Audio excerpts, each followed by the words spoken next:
आप भी समझ रहे हैं, मैं भी समझ रहा हूँ। खून के बदले खून, खून चाहिए।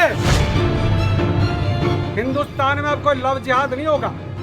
हम लोग बर्दाश्त नहीं करेंगे। अगर हमको कानून हाथ में लेना पड़ा तो हम अपने धर्म को बचाने के लिए कानून भी हाथ में लेंगे।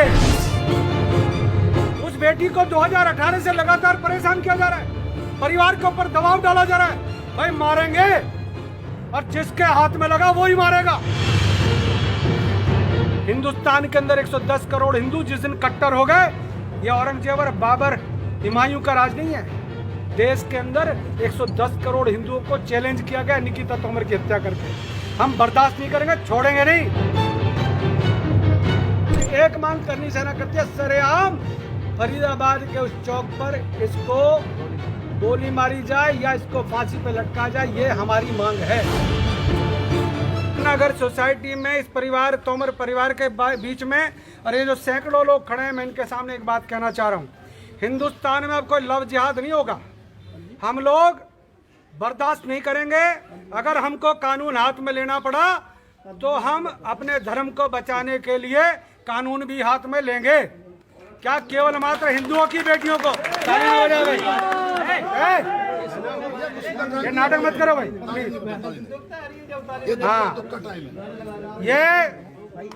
ये बच्ची इधर उधर भागती रही, वो हरामजादे उस बच्ची को किडनैप करने के लिए जिस प्रकार की हरकतें सीसीटीवी कैमरे में नजर आई, क्या ये वही कांग्रेस का समर्थित परिवार है? आज राहुल गांधी, सोनिया गांधी के विषय में ज्यादा बात नहीं करना चाहता, परंतु जिस परिवार का हरियाणा में गृह मंत्री रहा हो, वित्त मंत्री रहा हो, आज उस परिवार को शर्म नहीं है? उस बेटी को 2018 से लगातार परेशान किया जा रहा है, परिवार के ऊपर दबाव डाला जा रहा है। भाई मारेंगे और जिसके हाथ में लगा वो ही मारेगा। हम लोग कब तक अपनी बेटियों को इस प्रकार से लव जिहाद के लिए उनकी कुर्बानियां देते रहेंगे? मैं बहुत दुखी हूं, मैं ही नहीं, पूरा देश दुखी है। निकिता तोमर के लिए जो चैनल इस मुद्दे को उठा रहे हैं, मैं उनका धन्यवाद देता हूं, परंतु ये मुद्दा देशव्यापी मुद्दा है। पेरिस के अंदर, फ्रांस के अंदर जहां कट्टरवाद है, हिंदुस्तान के अंदर 110 करोड़ हिंदू जिस दिन कट्टर हो गए, ये औरंगजेब और बाबर हुमायूं का राज नहीं है। देश के अंदर 110 करोड़ हिंदुओं को चैलेंज किया गया निकिता तोमर की हत्या करके। हम बर्दाश्त नहीं करेंगे, छोड़ेंगे नहीं। लव जिहाद का कोई भी मामला हिंदुस्तान में कहीं भी नजर आया, और मैं तो मांग करता हूं प्रदेश के मुख्यमंत्री से, प्रदेश के गृह मंत्री से, कि उत्तर प्रदेश के अंदर योगी सरकार जब निर्णय कर सकती है तो मैं हरियाणा के यशस्वी मुख्यमंत्री और दिग्गज गृह मंत्री अनिल विज से मांग करूंगा, इसका भी फैसला जल्द हो। देश की भावना को समझे, प्रदेश की भावना को समझे। हमें खून के बदले खून चाहिए।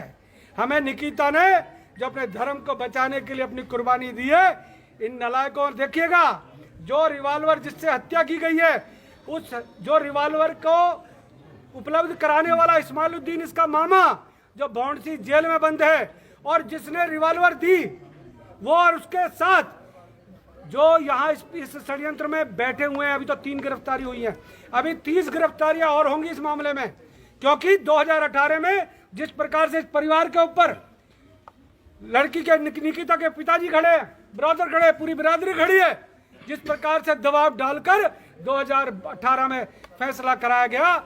मैं धन्यवाद देता हूं कि 2018 से इसकी जांच एसआईटी कर रही है, परंतु एसआईटी के अंदर एक और व्यक्ति की मांग परिवार कर रहा है। मैं प्रदेश के मुख्यमंत्री और गृह मंत्री से मांग करता हूं कि उस एसआईटी के अंदर एक व्यक्ति को और बढ़ाया जाए।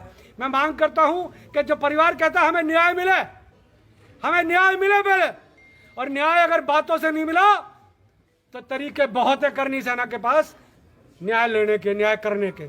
हम लोग अपनी बेटियों की हत्या इस प्रकार से बर्दाश्त अब नहीं करेंगे। लव जिहाद, कोई अब्दुल बनकर राहुल बन जाता है, कोई तौसीफ बनकर, अंकुर बनकर अपना फेसबुक पर आईडी बना लेता है। इस प्रकार की गंदगी आज ना कोई मौलाना बोल रहा है, ना कोई मौलवी बोल रहा है, ना सोनिया प्रियंका वाड्रा हाथरस की तरह ड्रामा कर रहे हैं। ये क्यों चुप है? कारण कि आज इस देश की निकिता की जो हत्या हुई है, उस पर इनके मुंह में दही जम गई है। बॉलीवुड से कोई नहीं बोल रहा, कैंडल वाला कोई नहीं बोल रहा, इंडिया गेट पर कोई नहीं इकट्ठे हो रहे। कारण क्या? जातियां देखकर आप तय करते हो? क्या धर्म देखकर तय करते हो कि किसकी बेटी मरी? करनी सेना छोड़ेगी नहीं। और मैं कह के जा रहा हूं आज इस धरती पर, हमने भी सोच लिया है, अगर इस देश के लिए हमारे इधर से 10-20 शहीद हो जाएं, हमें फर्क नहीं पड़ेगा, फांसी हम भी चढ़ने को तैयार है, छोड़ेंगे नहीं। अब्बू जी किस तरह की सजा की किस तरह का न्याय मांग रहे आप भी समझ रहे हैं, मैं भी समझ रहा हूं। खून के बदले खून, खून चाहिए। सरेआम हत्या हुई है, वो कह रहे 30 दिन के अंदर चार्जशीट देंगे। अरे सरेआम गोली चली है, हथियार बरामद हो गया। अब तो तुरंत मैं मुख्यमंत्री से मांग करता हूं, गृह मंत्री जी से मांग करता हूं, विधायक खड़े हैं फरीदाबाद के नरेंद्र जी, मैं इनसे भी अनुरोध करूंगा मुख्यमंत्री जी से कहें कि हमको फास्ट ट्रैक कोर्ट में जल्दी से जल्दी न्याय दें। और हरियाणा में एक ऐसा निर्णय जल्दी आए, और निर्णय के अंदर एक मांग करनी सेना करती है, सरेआम फरीदाबाद के उस चौक पर इसको गोली मारी जाए या इसको फांसी पे लटका जाए, ये हमारी मांग है। और मुझे उम्मीद है प्रदेश के अंदर प्रदेश सरकार सुनती है, हमारी बात को भी प्रदेश सरकार सुनेगी और फास्ट ट्रैक कोर्ट में इस मामले को ले जाकर जल्दी ही पीड़ित परिवार को और 110 करोड़ हिंदुओं को न्याय दिलाने का काम प्रदेश सरकार करेगी। अम्मू जी, आप कह रहे हैं निकिता ने अपना धर्म बचाने के लिए कुर्बानी दी, थोड़ा इसके बारे में बताइए, कैसे धर्म बचाया? निश्चित तौर पे 2018 से लगातार जिस प्रकार से तौसीफ और उसका परिवार, जो उसका एक चाचा है, लगातार टेलीविजन में स्टेटमेंट दे रहा है, कई टेलीविजन जानबूझकर उस मामले को दिखा रहे हैं, कई टेलीविजन जिस प्रकार की बातें दिखाकर इस केस को घुमाना चाह रहे हैं। मैं उनसे अनुरोध करना चाहता हूं, आप मीडिया और देश का चौथा स्तंभ हो, सरेआम हत्या हुई है उस लड़की को, जिस प्रकार से 2018 से लगातार 2020 तक तंग किया गया, उसके परिवार ने दबाव डाला, उसने दबाव डाला, परंतु उस लड़की ने हार नहीं मानी। उसने कहा कि ना तो मैं तुम्हारी बातों में आऊंगी, ना तुम्हारे कहने से धर्म परिवर्तन करूंगी।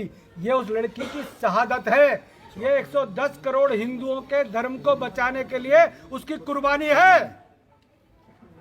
और इसके लिए, उसकी कुर्बानी के लिए अगर हमें 2, 4, 5 इधर उधर करने पड़े तो छोड़ेंगे नहीं। जिसको चलाना चलाए, जिसको दिखाना दिखाए, जिसको ना दिखाना ना दिखाए। धन्यवाद।